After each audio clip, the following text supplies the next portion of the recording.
Medicine from the sky project Telangana में शनिवार को शुरू किया गया। इस दौरान केंद्रीय उड्डयन मंत्री ज्योतिरादित्य सिंधिया भी वहां मौजूद रहे। सिंधिया ने कहा कि इस प्रोजेक्ट के तहत ड्रोन का इस्तेमाल करते हुए दवाओं और वैक्सीन की डिलीवरी की जाएगी। केंद्रीय मंत्री ने कहा कि फिलहाल पायलट प्रोजेक्ट के तौर पर तेलंगाना के 16 ग्रीन जोन में इसे शुरू किया गया है। बाद में डाटा के आधार पर पूरे देश में इसकी शुरुआत की जाएगी। 3 महीने बाद इसके डेटा का एनालिसिस किया जाएगा।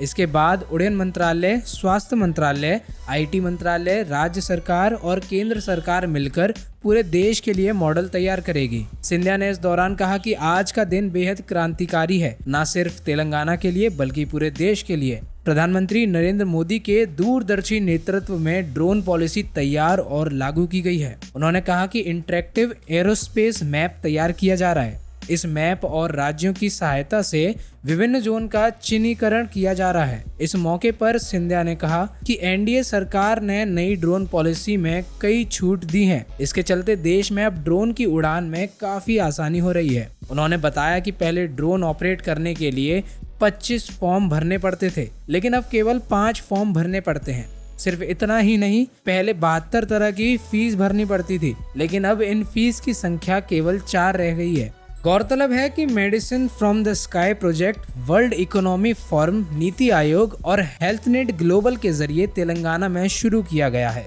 ये प्रोजेक्ट एक प्रयोग के तौर पर शुरू किया गया था। इसके तहत विकाराबाद जिला में चिन्हित एयर स्पेस पर ड्रोन के जरिए वैक्सीन की डिलीवरी की जा रही है। वहीं इस दौरान तेलंगाना के आईटी और उद्योग मंत्री रामा राव ने केंद्रीय मंत्री से हैदराबाद के बेगमपट हवाई अड्डे पर एविएशन यूनिवर्सिटी स्थापित करने की भी मांग की। ड्रोन से दवाइयां भेजना, यह हमारे देश में बेहद ही क्रांतिकारी परिवर्तन लाएगा। आपका इस बारे में क्या ख्याल है? अपने विचार हमारे साथ जरूर शेयर करें।